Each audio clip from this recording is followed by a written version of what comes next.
나누도록 하겠습니다. 오늘 저희들이 보실 말씀, 사사기 말씀 계속 우리가 보고 있는데요. 여름 들어서 오늘은 6장으로 6장 두 번째 시간인데요. 6장 오늘은 25절부터 40절까지 말씀을 우리 읽도록 하겠습니다. 사사기 6장 25절에서 40절까지인데 제가 25절 읽고 우리 40절까지 한 절씩 교독하도록 하겠습니다.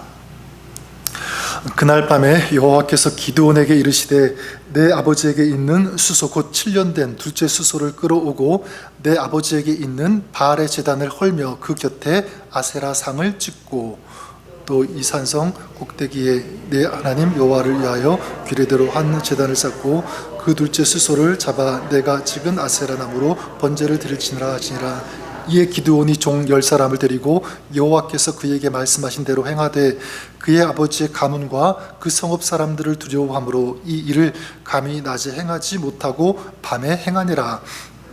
사람들이 아침에 일찍 일어나 본즉 바알의 제단이 파괴되었으며 그 곁에 아세라가 찍혔고 새로 쌓은 제단 위에 그 둘째 수소를 드렸는지라. 서로 물어 이르되 이것이 누구의 소용인가 하고 그들이 캐어 물은 후에 이르되 요아스의 아들 기드온이 이를 행하였도다 하고 그들이 요아스에게 이르되 내 아들을 끌어내라. 그는 당연히 죽을지니라. 이는 바알의 제단을 파괴하고 그 곁에 아세라를 찍었음이니라 하니 요아스가 자기를 둘러선 모든 자에게 이르되 너희가 바알을 위하여 다투느냐? 너희가 바알을 구원하겠느냐? 그를 위하여 다투는 자는 아침까지 죽임을 당하리라. 바알이 과연 신을진데 그의 제단을 파괴하였은즉 그가 자신을 위해 다툴 것이니라 하니라. 그날에 이돈을 여룻바알이라 불렀으니 이는 바알의 제단을 파괴하였으므로 바알이 그와 더불어 다툴 것이라 함이었더라. 그때 미디안과 아말렉과 동방 사람들이 다 함께 모여 요단강을 건너와서 이스라엘 골짜기에 진을 친지라. 여호와 영이 기드온에게 임하시니 이 나팔 때 에베셀이 그의 뒤를 따라 부름을 받으니라. 기드온이 또 사자들을 온 므낫세에 뜸에 36절 읽겠습니다. 죄송합니다. 기드온이 하나님께 여쭈되 주께서 이미 말씀하신 것 같이 내 손으로 이스라엘 구원하시려거든. 37절 보소서 내가 양털 한 뭉치를 타작마당에 두리니 만일 이슬이 땅 양털에만 있고 주변 땅은 마르면 주께서 이미 말씀하신 것 같이 내 손으로 이스라엘을 구원하실 줄을 내가 알겠나이다 하였더니 그대로 된지라. 기드온이 일찍 일어나 을 가져다가 그 양털에서 이슬을 짜니 물어 그릇에 가득하더라. 기드온이 또 하나님께 여쭈어 주여 내게 노하지 마옵소서.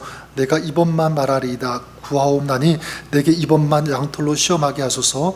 원하건대 양털만 마르고 그 주변 땅에는 다 이슬이 있게 하옵소서 하였더니 그 밤에 하나님이 그대로 행하시니 곧 양털만 마르고 그 주변의 땅에는 다 이슬이 있었더라. 아멘. 네, 하나님 말씀입니다. 믿음을 다른 말로 정의하면 표현하면 뭐라고 할 수 있을까? 저는 기다림 그리고 인내라는 말로 정의할 수 있을 것 같습니다. 눈물로 씨앗을 뿌리는 자는 기쁨으로 단을 거두리로다, 이 말씀이 있죠. 눈물로 씨앗을 뿌리는 것과 기쁨으로 단을 거두는 것, 거기에는 뭐가 있죠? 기다림이 있죠. 눈물로 씨앗을 뿌렸다고 해서 단박에 단을 거두는 것은 아닙니다. 씨를 뿌리면 그 다음 기다림의 시간, 인내 시간이 있어야 한다. 그런 다음에 열매를 거둘 수 있다고 하는 사실입니다. 그런 의미에서 하나님께서 우리 하나님의 사람들을 부르시고요, 그를 사용하실 때도 마찬가지라고 생각합니다. 하나님께서 그를 부르신 다음에 갑자기 사용하시는가? 물론 그런 경우도 있겠지만 많은 경우에는 그렇지 않다고 생각합니다. 우리가 어느 날 갑자기 은혜 받았다고 하나님께서 우리에게, 어떤 사람에게 너 당장 선교사로 가, 목사가 돼, 그러실까요? 그러지 않으실 것 같아요. 하나님께서 은혜를 주시면 그 다음부터 오랜 기간 동안 준비시키신다. 하나님께서 사용하실 수 있도록 그런 시간이 있다고 하는 것입니다. 그래서 그렇게 쓰임받는 그런 사람이 되기까지 오랜 훈련과 그 연단의 시간이 필요하다는 것, 이것입니다. 우리 모세가 그랬죠. 모세도 어땠습니까? 이스라엘을 구원하는, 애굽에 들어갈 때 어떻게 합니까? 하나님께서 40년 동안 광야에서 그를 훈련시키셨잖아요. 그런 시간들이 있어야 됩니다. 오늘 우리가 보고 있는 이 기드온도 마찬가지라고 생각합니다. 다음에 나눌 이 사사기 이제 7장에 보면 우리가 잘 아는 바와 같이 이 기드온과 300용사가 적들과 싸우는, 승리하는 엄청난 이 대승리를 거두는 그런 장면이 이제 나오게 되는데, 오늘 읽은 이 장면에는 하나님께서 이 기드온을 훈련시키시는, 준비시키시는 그런 장면이 아닐까 이렇게 생각해 볼 수가 있습니다. 그래서 오늘 하나님께서 이 기드온을 어떻게 준비시키시는지 이거를 우리가 좀 보고요, 여기에서 우리가 발견할 수 있는, 또 우리가 적용할 수 있는 그런 메시지를 좀 몇 가지 같이 나누기를 원합니다. 좀 세 가지를 같이 보고 싶은데, 첫 번째, 오늘 읽은 이 이야기를 통해서 우리가 발견할 수 있는 메시지는 무엇이냐면 바로 이것입니다. 나 먼저 변화되어야 한다. 나부터 변화가 필요하다라고 하는 이 메시지예요. 오늘 우리 25절, 26절 말씀, 우리 맨 위에 있는 그 말씀 같이 한번 읽어보도록 하겠습니다. 25절, 26절 읽겠습니다. 시작. 그날 밤에 여호와께서 기드온에게 이르시되 내 아버지에게 있는 수소 곧 7년 된 둘째 수소를 끌어오고 내 아버지에게 있는 바알의 제단을 헐며 그 곁에 아세라상을 짓고 또 이 산성 꼭대기에 내 하나님 여호와를 위하여 규례대로 한 제단을 쌓고 그 둘째 수소를 잡아 내가 찍은 아세라 나무로 번제를 드릴지니라 하시니라. 여기 보시면 하나님께서 기드온에게 가장 먼저 내리신 명령이 무엇입니까? 너의 아버지의 집에 있는 바알의 제단을 헐어버리라. 아세라 신상을 찍어버리라. 이 명령이었어요. 너희의 집에 있는 우상부터 멸하라 이거죠. 그러니까 적들과 싸우기 전에 먼저 하나님께서 기드온에게 명하신 것, 너의 집에 그 우상부터 해결하라, 바로 이것입니다. 이걸 통해서 알 수 있는 것은 이 기드온의 아버지 이름이 요아스인데요, 이 요아스는 아마 심한 엄청난 그런 우상 숭배자였던 것 같아요. 한국식으로 말하면 혹시 여러분 우리 아버지나 우리 그 할아버지 그런 분들이 있을 것 같아요. 절에 이제 불상을 짓는다고 하면 자기가 그냥 몇 천만 원씩 몇 억씩 이렇게 막 그렇게 기부하고, 그렇죠? 내가 이건 불상을 직접 짓겠습니다 하고 자기가 막 자기 전재산 이렇게 드리는 어떤 그런 분들이 있었는데, 지금 아마 이 기드온의 아버지 요아스도 그런 사람이 아닐까 이렇게 생각해 보게 됩니다. 근데 여러분 참 신기한 것은 뭐냐면, 이렇게 우상을 숭배하고 바알뿐만 아니라 이 아세라 신상까지 모시고 막 그런 사람들 그 가정에서 그 자녀가 하나님의 위대한 종이 되었다는 거죠. 하나님께서 그 사람을 부르셨다는 것, 정말 큰 은혜가 아닐 수 없습니다. 어쨌든 이 기드온의 집은 부자이면서도 굉장히 큰 우상이 있었던 그런 집인데, 하나님께서 이 기드온에게 어떻게 말씀하십니까? 그 우상을 멸해라, 부숴버려라, 찍어버려라, 이 명령을 주고 계십니다. 이와 같이 기드온에게 명령하시는 이 하나님의 말씀을 통해서 우리가 적용할 수 있는 것이 무엇일까요? 저는 이렇게 적용하고 싶어요. 여러분, 우리가 어떤 일을 하기 전에, 또 내가 다른 사람을 변화시키고 다른 사람을 이끄는 그런 삶을 살고 싶은데, 그런 사역을 감당하고 싶은데, 그러기 전에 먼저 무엇부터 해야 되는가? 나부터 변화되는 이것이 필요하다라는 것입니다. 여러분, 우리는 종종 이 순서를 좀 많이 잃어버릴 때가 있는 것 같아요. 잊어버리고 행할 때가 참 많이 있는 것 같습니다. 나 자신이 변화되어야 되는데 변화되지 않는 것에 대해서는요, 굉장히 관대할 때가 많이 있습니다. 그렇지 않나요? 나는 곧 달라질 것입니다. 기다리세요. 성급하게 말씀하지 마세요. 이렇게 자기 자신에게는 굉장히 관대한데, 다른 사람을 보면서는 다른 사람의 이 변화되지 않는 것에 대해서는 굉장히 단호합니다. 아니, 저 사람 어떻게 그럴 수가 있지? 예수 믿었으면 좀 변화되어야 되는 거 아닌가? 왜 똑같이 막 계속 관대하지 않게 단호하게 그렇게 비난하고 비판하는 그런 모습들이 있다는 것입니다. 교회 나올 때도 마찬가지죠. 여러분, 교회 나올 때도 궁극적으로 누구를 바라봐야 되면 자기 자신을 바라봐야 되죠. 내가 변화되어야 되는데, 그리고 변화될 것입니다. 끊임없이 보는 그 시선을 다른 사람에게 둘 것이 아니라 자기 자신에게 두어야 됩니다. 그런데 우리가 많은 경우 그렇지가 않습니다. 저 사람 왜 변하지 않지? 왜 성숙하지 않지? 왜 저 모양이지? 자꾸 다른 사람에게 눈을 돌릴 때가 있다고 하는 것입니다. 여러분, 물론 사람도 중요하고요, 환경도 중요하지만 가장 중요한 것은 뭐냐면 바로 내가 지금 변화되고 있는가, 변화되고 있지 않는가, 이것을 끊임없이 점검할 수 있는 그런 사람, 이것이 저와 여러분 우리가 될 수 있기를 바랍니다. 말씀을 들을 때도 마찬가지인 것 같아요. 우리가 어떤 말씀을 들으면 나에게 적용하기보다는 자꾸만 누구에게 적용하려고 하죠? 다른 사람에게. 이 말씀 들으면 이 말씀 우리 남편이 들어야 되는데, 우리 아내가 들어야 되는데, 박 집사가, 김 집사가, 무슨 장로가 들어야 되는데 아깝다, 막 이런 생각을 가질 때가 있습니다. 여러분 그렇잖아요. 여러분, 하나님의 말씀은 어떻게 들어야 되는가? 하나님께서 나에게 주시는 말씀으로 들으시는 그런 우리가 될 수 있기를 바랍니다. 나에게 주시는 메시지, 나에게 주시는 경고, 나에게 주시는 음성으로, 여러분 이것이 은혜 받는 사람이라고 생각해요. 다른 사람에게 적용하면 물론 그 사람이 은혜 받을 수 있겠지만, 나에게 주시는 말씀으로 듣고 내가 적용하면 내 삶에서 내가 은혜 받는 줄 믿습니다. 여러분, 그 구약 성경에 이 다윗이라고 하는 인물, 그리고 사울이라고 하는 이 두 인물, 그들의 인생은 확연히 다르죠. 근데 그 인생의 그 승부가 어디에서 나왔냐면, 저는 여기에서 나왔다고 생각합니다. 사울은 어디냐면 평생토록 누구를 생각했냐면 사람을 생각했죠. 그 사람이 누구입니까? 다윗을 생각했어요.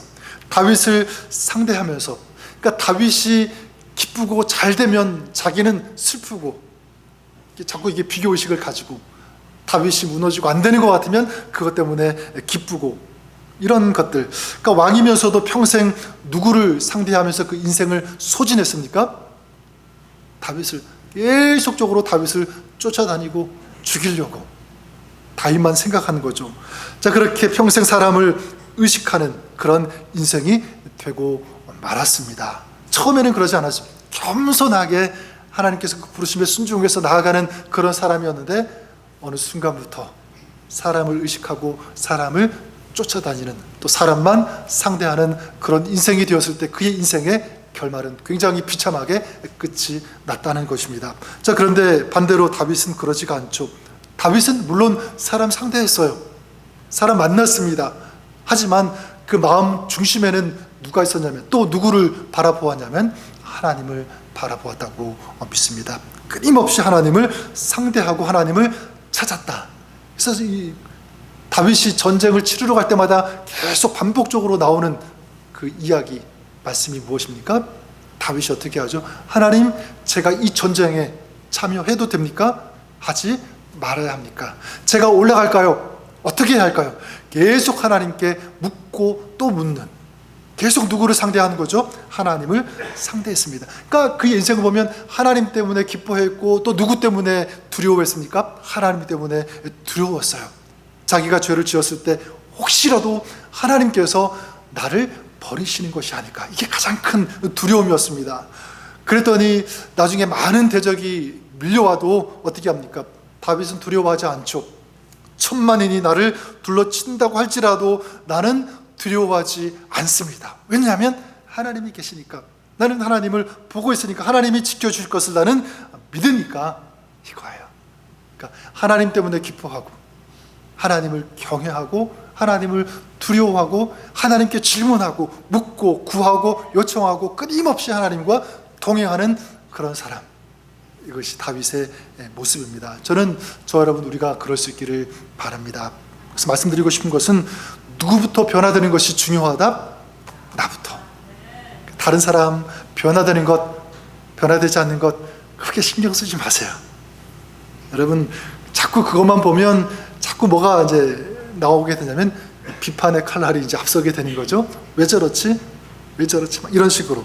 근데 여러분, 다른 사람을 볼 것이 아니라 끊임없이 누구를 돌아봐야 된다? 자기 자신을 돌아볼 수 있는 그런 저와 여러분 우리가 될 수 있기를 바랍니다. 내가 변화되면 옆에 있는 사람도 변화되는 거죠. 또 내가 변화되면 우리 가정이 변화되고, 내가 먼저 변화되면 이 사회, 이 나라도 좀 변화될 거라고 믿습니다. 자, 이것이 첫 번째 메시지고, 두 번째 오늘 말씀을 통해서 발견할 수 있는 메시지는 무엇이냐면, 먼저 순종하래요. 순종에 대해서 가르쳐 주신다고 믿습니다. 한번 우리 27절 말씀 같이 한번 읽어보도록 하겠습니다. 27절 읽겠습니다. 시작. 이에 기드온이 중열 사람을 데리고 여호와께 그에게 말씀하신 대로 행하되 그의 아버지의 가문과 그 성읍 사람들을 두려워함으로 이 일을 감히 낮에 행하지 못하고 밤에 행하니라. 자, 집에 있는 우상을 멸하라는 하나님의 말씀에 기드온이 어떻게 합니까? 순종은 하죠. 자, 순종은 하는데 어떻게 하냐면 누구를 데리고 하냐면 종 10사람을 데리고 갔다 이렇게 말씀하고 있습니다. 여러분, 왜 혼자 가지 않고 종 10명을 데리고 갔을까요? 물론 그 바알 신상이 어마어마하게 크니까, 많으니까, 아세라 신상도, 그러니까 혼자서는 그걸 다 때려 부술 수 없으니까 종 10명을 데리고 와서 힘을 합쳐가지고 같이 부숴버리자, 아마 그런 마음을 가지고 갔을 수도 있을 것입니다. 근데 여러분, 그렇지가 않아요. 종 10명을 데리고 간 근본적인 중요한 이유는 무엇이냐면, 무엇 때문이냐면 두려움 때문이었어요. 두려움. 그러니까 10명을 데리고 가면서도 거기 보니까 낮에 가지 못하고 언제 갔다 그랬죠? 밤에 갔다 이렇게 말씀하고 있습니다. 그러니까 10명을 데리고 가면서도 두려웠던 거죠. 혹시 많은 사람들이 우상을 찍어버리는 것을 보고 보복하면 어떨까? 공격하면 어떻게 하지?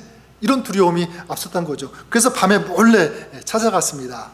근데 여러분, 이렇게 두려워하면서도 그래도 기드온이 잘한 것이 있다면 무엇일까? 저는 그럼에도 불구하고 이 두려움 속에서도 하나님께서 시키라고 하라고 한 것을 그대로 했다. 시키시는 대로. 저는 이것이 순종이라고 믿습니다. 기드온은 두려움 속에서도 순종했다. 먼저 순종했다. 저는 이것이 우리에게도 이 적용 포인트가 된다고 생각합니다. 여러분, 하나님께서 우리에게 무엇을 맡기실 때, 또 뭔가를 하라고 하실 때, 그때 어떻게 해야 되는가? 저는 먼저 순종부터 해야 한다고 믿습니다. 순종이 중요하다. 근데 보통 많은 경우에 그렇지 않은 경우가 있죠.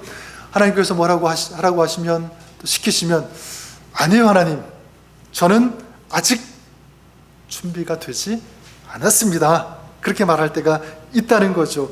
조금 있다가 좀 생각해보고 이게 맞다고 생각하면 그때 제가 시작할게요. 지금은 아닙니다. 이렇게 얘기. 여러분 어떠십니까? 여러분 혹시 그러신 적 있으시죠? 과거에. 네, 여러분 그렇지 않습니다. 내가 지금 부족해 보여도, 또 내가 볼 때 아닌 것 같아도 하나님의 명령이라면, 하나님의 부탁이라면, 또 하나님께서 하라고 하신다면 먼저 그냥 순종할 수 있기를 바랍니다. 생각해보고 순종하는 것이 아니라 먼저 순종하고 그 다음 생각하는 것, 이 순서가 참 중요한 것 같아요. 전 여러분들이 먼저 생각하고 순종하는 사람이 아니라 순종부터 하고 그 다음에 생각할 수 있는 그런 사람들이 될 수 있기를 바랍니다. 간혹 이런 분들이 있죠. 우리가 좀 예수 믿고 교회 나가자 그러면 뭐라고 대답합니까? 내가 술, 담배를 하고 있는데 이거 끊으면 교회 나갈게요. 여러분 그런 분들 있어요, 없어요? 있죠. 근데 그렇게 말하시는 분 보면 아마 평생 못 끊으실 것 같아요. 그렇죠? 근데 먼저 예수 믿고 먼저 교회 나가면 그런 분들은 어떻게 됩니까? 끊어요. 그렇죠? 끊어요. 내 힘으로는 안 되지만 교회 오는 순간, 예수 믿는 순간 누가 도우시는 거죠? 주님께서, 예수님께서 그 십자가의 그 보혈의 그 능력이 그에게 임하니까, 그 하나님의 그 은혜와 그 사랑을 경험하니까 이게 꽉 와닿으니까 안 되는 거 끊어버리는 거예요. 내가 못하던 것 하나님께서 도와주시니까 할 수 있는 그런 일들, 그런 역사가 있다고 하는 거죠. 또 어떤 분은 그런 분이 있어요. 나는 자꾸 교회 나가면 잠이 온대요. 그래서 자기 너무 미안해가지고 교회 오지 못하겠다, 그런 분들이 있습니다. 또 어떤 특별 새벽 예배라든가 아니면 어떤 세미나가 있으면 나는 이런저런 이유 때문에 한두 번 빠지게 될 것 같아서, 나는 완벽주의라서 나는 한 번 빠질 것 같으면 아예 가지 않습니다. 그렇게 종종 여러분들은 그렇지 않겠지만 말씀하시는 분이 있습니다. 근데 여러분, 저는 뭐라고 말씀드리냐면 10번 중에 한 번밖에 참석하지 못해도 그 한 번 참석하십시오. 저는 이렇게 말씀드리고 싶어요. 왜냐하면 10번은 아니어도 그 한 번을 통해서 그 한 번에 하나님이 역사하시면, 하나님이 주장하시고 만나주시면 그 한 번 때문에 그 인생이 바뀌어질 수 있기 때문에 그래요. 그러니까 여러분, 너무 완벽주의가 되려고 하지 마세요. 부족해도 안 돼도 시간 없어도 되는 만큼, 할 수 있는 것만큼 순종할 수 있는 그런 여러분 될 수 있기를 바랍니다. 그래서 기드온이 그랬죠. 기드온이 어쨌든 이 두려워했지만 어떻게 합니까? 순종하고 가서 바알 신상을 헐고 아세라 신상을 찍어버렸어요. 자, 그러자 이제 어떤 일이 일어나게 되냐면 28절 말씀에 이렇게 말씀하고 있죠. 그 성읍 사람들이 아침에 일찍 일어나 본즉 바알의 제단이 파괴되었으며 그 곁에 아세라가 찍혔고 새로 쌓은 제단 위에 그 둘째 수소를 드렸는지라. 자, 어떤 일이 벌어졌습니까? 성이 발칵 뒤집힌 거죠. 아침에 일어나 보니까 그 전날까지만 해도 괜찮았던 그 신상들이 다 허물어지고 파괴가 되었으니까 이 도대체 누가 한 일인가? 막 이제 수소문해서 이렇게 묻는 거예요. 범인을 찾아내는 거죠. 사람들이 조사해 보니까 누가 했다는 것이 드러났습니까? 기드온이 한 것이 드러났습니다. 자, 이제 사람들이 어떻게 나오냐면 30절에 보면 사람들은 이 기드온의 아버지 요아스에게 아들을 끌어내라. 어떻게 하겠다는 거죠? 네 아들이 바알 신상을 부숴버렸으니까 우리가 그 아들을 죽이겠다. 돌로 쳐서 이런 심산으로 이제 아들을 끌어내라고 합니다. 근데 여러분, 저는 이것을 보면서 이게 좀 이스라엘의 그 영적으로 안타까운 현실을 그대로 잘 보여주고 있다고 생각해요. 여러분, 지금 이스라엘이 악하다라고 할 수 있는 것이 바로 여기에 너무나 잘 나타나 있습니다. 원래는 여러분, 죽어야 할 사람이 누구겠어요? 한번 생각해 보십시오. 죽어야 할 사람은 우상을 섬기는 사람입니까? 우상을 파괴하는 사람입니까? 우상을 섬기는 사람이 죽어야 되죠. 그렇죠? 근데 지금은 어떻게 됩니까? 거꾸로 우상을 멸한 사람. 사실 말씀대로 보면, 하나님의 그 관점에서 보면 이 사람이 기도하는요 칭찬을 받아야 되는 거예요. 그렇죠? 그런데 지금 어떻게 합니까? 오히려 데려다가 돌로 죽이겠다, 이런 식으로 나오고 있는 거죠. 이게 타락한 시대의 특징이라고 믿습니다. 타락한 시대는 어떤 특징이냐면 거짓이 진리가 되는 세상입니다. 거짓이 진리가 되는 것. 죄는 죄인데 죄가 자꾸만 그럴듯하게 포장이 되어서 마치 좋은 것처럼 둔갑하는 거예요. 그렇게 보여주는 거죠. 그리고 사람들이 거기에 따라간다는 것. 이게 거짓된 그리고 타락한 세상의 모습이라고 하는 거죠. 요즘 우리가 사는 이 시대, 이 사회도 마찬가지인 것 같습니다. 여러 가지 예를 들 수 있겠지만 그 중에 한 가지, 동성애, 이성적인 문제 아니겠습니까? 동성애 성소수자라는 그런 명목으로 오히려 그들이 더 큰 목소리를 내고 있는, 거기에 반대하면 또 오히려 처벌을 받을 수 있는 어떤 이런 세상. 또 어떤 경우가 있냐면 저 사람은 참 정직해요, 착해요, 그렇게 여러분, 만약 누군가가 여러분들에게 그렇게 착하다, 정직하다 말씀하면 그게 칭찬으로 들립니까? 아니면 조금 모자라는 그런 식으로 들립니까? 옛날에는 칭찬으로 들렸어요. 그렇죠? 요즘에는 조금 여기 번질돼가지고 착하다 그러면 뭔가 좀 모자라는 사람, 세상을 따라가지 못하는 그런 사람, 뒤처져 있는 그런 사람처럼 이게 자꾸 인식이 되는 거예요. 그러니까 어떻게든 성공하고 좀 속이더라도 앞서가는 그런 사람이 유능하고 잘 나가는 사람입니다. 사회는, 세상은 자꾸 이제 그런 사람을 부각시키고요, 그런 사람을 세운다고 하는 것이죠. 한국에 전에 어떤 다녀오신 분이 그런 얘기를 하시더라고요. 외국에도 보통 이렇게 골목골목마다 스탑 사인이 있잖아요. 그게 이제 익숙해가지고 한국에서도 보니까 스탑 사인이 있길래 뭐 차가 안 오든 상관없이 스탑해야 돼요.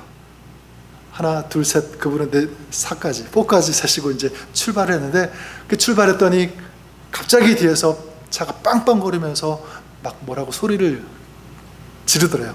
그래서 왜 그러냐고 그렇게 했더니, 아니 차가 없으면 빨리 가야 되는 거 아니냐, 왜 그렇게 한참 동안 서 있느냐, 막 자기한테 소리를 지르더래요. 그래서 뭐 별의별 욕을 다 먹었다고 하는 그런 얘기를 들었는데, 여러분 어떤 것이 맞죠? 차가 없다고 안 지키고 신호 안 지키고 빨리 가는 것이 맞습니까? 아니면 차가 없어도 정죄하고 가는 것이 맞습니까? 정죄하는 것이 맞잖아요. 지켜야죠. 그게 맞는데 자꾸 세상은 잘못된 것이 맞다는, 그 강조하고 요구하고, 또 세상은 또 그것을 따라가고 있다는 것입니다. 네, 여러분, 여기 사람들이 이 기드온을 죽이겠다고 나오는데 그 다음 보니까 재미있는 일이 벌어지게 되죠. 이 기드온의 아버지의 대응인데, 아까도 말씀드렸지만 이 기드온의 아버지 요아스도요, 열렬한 우상 숭배자였어요. 그렇다면 만약 자기 아들이 우상을, 그 바알 신상, 아세라 신상을 파괴하고 찍어버렸다면 우상 숭배자인 아버지의 태도는 어떻게 나와야 되는 것이 맞죠? 다른 사람들이 죽이기 전에 먼저 다리 몽둥이를 내가 분질러 버리겠다, 그런 식으로 나왔을 거예요. 그런데 그렇지가 않습니다. 31절에 볼까요? 31절에 이렇게 얘기합니다. 요아스가 자기를 둘러선 모든 자에게 이르되 너희가 바알을 위하여 다투느냐? 너희가 바알을 구원하겠느냐? 그를 위하여 다투는 자는 아침까지 죽임을 당하리라. 바알이 과연 신일진데 그의 제단을 파괴하였은즉 그가 자신을 위하여 다툴 것이니라 하니라. 자, 무슨 말이죠? 바알이 진짜 신이라면, 바알이 살아있는 신이라면 너희들이 내 아들 기드온을 죽이기 전에 누가 먼저 죽일 것이다? 바알이 살아있는 신이라면 바알이 죽이지 않겠느냐? 가만두지 않을 것이다, 이거예요. 맞는 말입니까? 틀린 말입니까? 맞는 말이죠. 이 말을 들은 아마 이 죽이려고 했던 사람들 말문이 막혔을 거예요. 맞잖아요. 그게 자기가 믿고 자기가 숭배하고 살았다라고 그렇게 따르는 그런 바알 신이 살아있다면 그 신상을 깨뜨려 버렸으니까 가만두겠느냐? 아무 말도 못하죠. 반박할 수가 없습니다. 여러분, 어쨌든 이 기드온이 두려움 속에서도 어쨌든 뭐 한 거죠? 순종했다는 것입니다. 하나님의 말씀을 따랐더니 어떻게 되었습니까? 지금 가장 먼저 누가 변한 거예요? 자기의 아버지가 변했어요. 그렇죠? 변했습니다. 그러더니 이제 기드온에게도 별명이 생기죠. 어떤 사람이 되었습니까? 여룻바알이라고 하는, 여룻바알, 바알과 더불어 싸웠다. 바알과 더불어 싸우는 사람, 여룻바알, 이 기드온의 별명이 붙여졌습니다. 저는 그런 의미에서 여기 있는 우리 저와 여러분, 우리가 이 시대에 어떤 사람이 되어야 되냐면 여룻바알이 될 수 있기를 바랍니다. 바알과 싸워서 이기는 그런 사람. 이걸 다르게 얘기하면 나는 부족해도 하나님 말씀이라면 그 말씀을 듣고 그 말씀에 반응하고 순종할 수 있는 그런 사람. 그래서 기꺼이 어떤 것이라도 하나님의 말씀이 이 바알과 아세라를 찍고 파괴시킬 수 있는 그런 사람. 그런 의미에서 한번 여러분 자신 한번 돌아보십시오. 하나님께서 오늘 나에게 부숴버리라고 하는 바알 신상은 무엇인가? 그리고 찍어버리라는 이 아세라 신상은 무엇인가? 여러분 주시는 그 마음 따라서 있는 그대로 순종하고 또 순종할 수 있는 그런 여러분 우리가 될 수 있기를 주님의 이름으로 간절히 축원합니다. 마지막 오늘 말씀을 통해 발견할 수 있는 메시지, 세 번째는 이것입니다. 증거를 구하지 말고 믿으라, 이렇게 말씀드리고 싶어요. 근데 저는 이 말씀 보면서 조금 애매했어요. 이제 말씀을 드리겠지만 그 양털 시험이 나오지 않습니까? 하나님, 이 양털이 다른 것은 다 젖어도 이 양털은 마르게 해달라고, 또 다른 것은 다 말라도 이 양털만 적게 해달라고, 이런 것을 이제 하나님 앞에 구하는데 저는 이게 두 가지 좀 다 맞는 것 같아요. 어떤 쪽으로든. 하나는 좀 믿음 없음, 증거를 구하는 거니까, 또 한 가지는 뭐냐면 그만큼 이 기드온이 신중하지 않았는가. 이 두 가지가 다 맞는 것 같은데, 그래서 저는 좀 먼저 이 증거를 구하지 않고 믿음을 구하는, 여기에 좀 포커스를 맞추어서 좀 나누고 싶어요. 이 사사기 3장이 굉장히 길죠, 그렇죠? 오늘 말씀 읽었던 것처럼 그 긴 이유가 무엇일까라고 할 때 기드온이 너무 돌다리를 많이 두드려서가 아닐까. 빨리 건너가야 되는데, 가라고 했으니까, 싸우려고 했으니까 가야 되는데 어떻게 합니까? 지금 머뭇거리고 있는 것 아닌가. 그렇죠? 36절에 보면 그 양털 시험, 여기 양털이 있는데 제가 나가서 싸우는 것이 하나님의 뜻이면 이 양털에만 이슬이 맺히게 해주시고 나머지 땅은 다 마르게 해주세요. 그랬더니 그대로 됐죠. 근데 기드온이 또 한 번 증표를 구합니다. 이번에는 반대로 조금 하나님 앞에 좀 미안했든지 죄송한 마음이 들었든지, 하나님 제가 이것을 구해도 진노하지 마십시오, 이렇게 이제 구하죠. 그래서 반대로 이번에는 이제 밤에 사면은 이슬에 젖고 양털만 마르게 해 주십시오. 자, 그랬더니 또 하나님께서 어떻게 합니까? 네가 어떻게 이럴 수가 있느냐 그러지 않고 또 하나님이 그의 요구대로 그대로 행하시죠. 저는 이 기도의 이런 모습을 보면서 우리가 하나님 앞에서 그럴 때가 없는가 생각을 해보게 됩니다. 여러분, 하나님으로부터 무슨 뜻을 받고 나서 그냥 나가면 되는데, 순종하면 되는데 또다시 증표를 구할 때가 있는 것 같아요. 증거를 구할 때, 하나님 이것이 하나님의 뜻이면 하나님 이렇게 해주세요, 이거 보여주세요, 이런 일이 일어나게 해주세요. 그러면 하나님의 뜻인 줄 제가 알겠습니다. 하나님의 뜻이고 하나님께서 말씀하셨다면 그대로 빨리 나가면 일이 빨리 진행될 텐데 자꾸 묻고 또 묻고 증표를 구하면서 시간이 지체가 될 수 있다고 하는 거죠. 만약 어린아이, 우리 자녀가 있는데 아이에게 내가 내일 장난감을 하나 사줄게, 내일 이라고 했습니다. 근데 그 아이가 기다리지 못하고 자꾸 지금 증표를 보여달라고, 증거를 내놓으라고 막 계속 졸라든다면, 만약 여러분의 자녀가, 손주가 만약 그렇다면 좀 화가 나겠습니까? 안 나겠습니까? 내일 사준다고 했는데 분명히 자꾸 증거를 대려고 하면, 뭐 돈을 보여준다고 하다든지 뭐 이러면 곤란하죠, 그죠? 마음이 좀 화가 날 것 같아요. 하나님도 분명히 그런 마음이었을 것 같은데 하나님이 잠잠하세요. 아무런 말씀하지 않으십니다. 근데 신약 성경에 보면 예수님께서 부활하셨을 때 다른 제자들은 다 예수님의 모습을 보았는데 누구만 예수님을 보지 못했죠? 도마는 보지 못했죠. 그 제자들이 예수님이 살아나셨다, 부활하셨다고 말씀하니까 도마는 아니다, 내가 보아야지만, 내가 만져 보아야지만 주님이 다시 사셨는지 내가 믿을 수 있다, 그렇게 얘기합니다. 그때 이제 예수님께서 그 도마에게 오셔서 이제 손을 보여주시면서 뭐라고 말씀합니까? 너는 나를 본고로 믿느냐? 보지 못하고 믿는 자들이 뭐하도다? 복이 있도다. 그렇죠?